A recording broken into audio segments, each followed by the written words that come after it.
भविष्यवाणी सच होने लगी। रात गहरा चुकी थी। हिमालय की ठंडी हवा खिड़कियों से चीखती हुई अंदर आ रही थी। आरव की मां सीमा आज भी सो नहीं सकी। आरव के चेहरे पर दिन भर से एक अजीब सा तनाव था। वह बातें तो सामान्य ही कर रहा था, लेकिन उसकी आंखें जैसे किसी और दुनिया की चीजें देख रही थीं। पिता राघव ने भी नोटिस किया, लेकिन वह चिंता छुपाते हुए बोला, ठीक है, बच्चा है, थोड़ा बहुत कल्पना कर लेता है। सीमा को यह बात ठीक नहीं लगी। उसे पता था आरव कुछ छुपा रहा है। अगली सुबह पहला संकेत सूरज अभी उगा ही था। पहाड़ों के बीच हल्की सुनहरी रोशनी फैल रही थी। आरव बाहर खड़ा आसमान को देखने लगा। मां बोली, क्या देख रहा है बेटा? आरव शांत आवाज में बोला, मां, बादलों में एक आकृति दिख रही है, जैसे कोई मुझे बुला रहा हो। सीमा ने आसमान देखा, कुछ भी नहीं था। पर एक पल बाद हवा में जैसे घंटियों की हल्की हल्की आवाज सुनाई दी, इतनी धीमी कि मानो सिर्फ एक इंसान सुन सकता हो। सीमा डर गई। अरे आरव, अंदर चलो, ठंड बहुत है।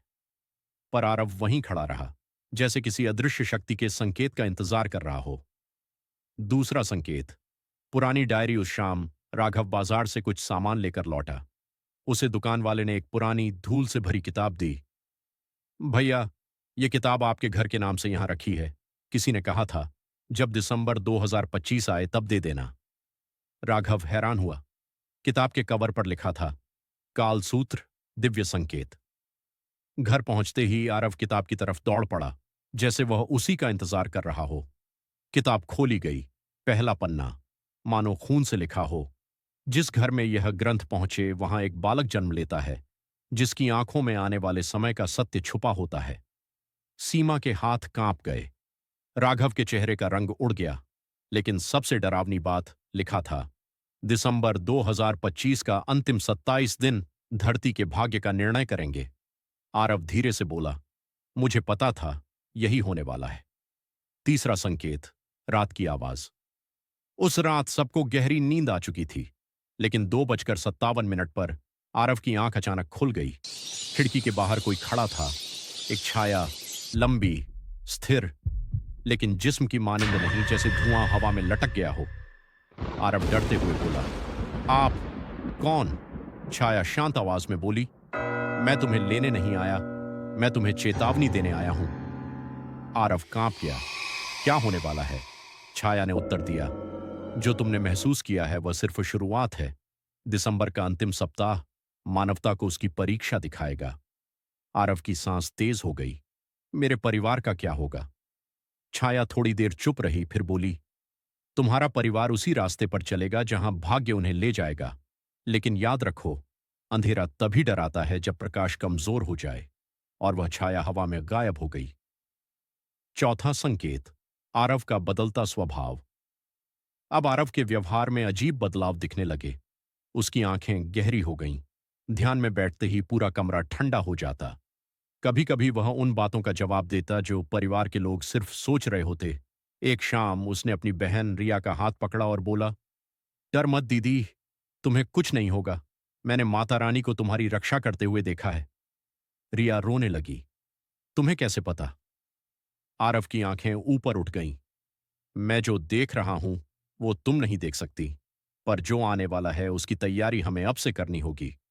हिमालय की पुकार। इसी बीच गांव में एक साधु आया। लंबे बाल, शांत चेहरा, आंखों में अजीब चमक। वह जैसे सीधे आरव के घर की तरफ बढ़ा। दरवाजे पर रुककर बोला, वही घर, वही समय, वही बालक। राघव गुस्से में बोला, अरे बाबा, आप कौन हैं?